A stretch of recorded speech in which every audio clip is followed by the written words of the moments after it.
Yesterday, I saw Toy Story 5, and the social embargo has lifted, so I figured I'd give a quick spoiler free reaction to the film. The full review will be up on Tuesday, the 16th at noon over at Decoding Everything, so check that out. But just quickly, I want to say that it's a film that I went into with a lot of skepticism. I don't know if we needed to say anything more with the Toy Story films, and a lot of franchises are not their strongest after their fifth installment. But I was pleasantly surprised. I think the reason it works so well is that the emphasis here is on Jesse. And by putting Jesse at the forefront, you're telling a story about a character who has been in a supporting role before and now really gets to shine. And I think that gives the film a different complexion.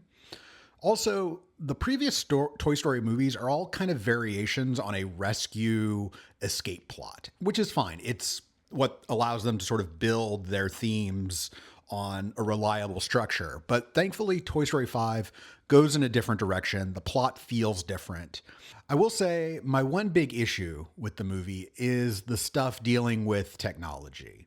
And I understand that's a useful springboard for a film, but I feel it's more about adult anxieties rather than kids themselves. It feels very much like a kids these days complaint, similar to how when I was a kid and they're like, oh, you're playing video games too much. But some of my best memories growing up are just playing Super Nintendo games with my friends. So I don't know if that really lands as well as Pixar means it to, but thankfully that kind of fades into the background and the Jesse stuff takes center focus and it's really strong.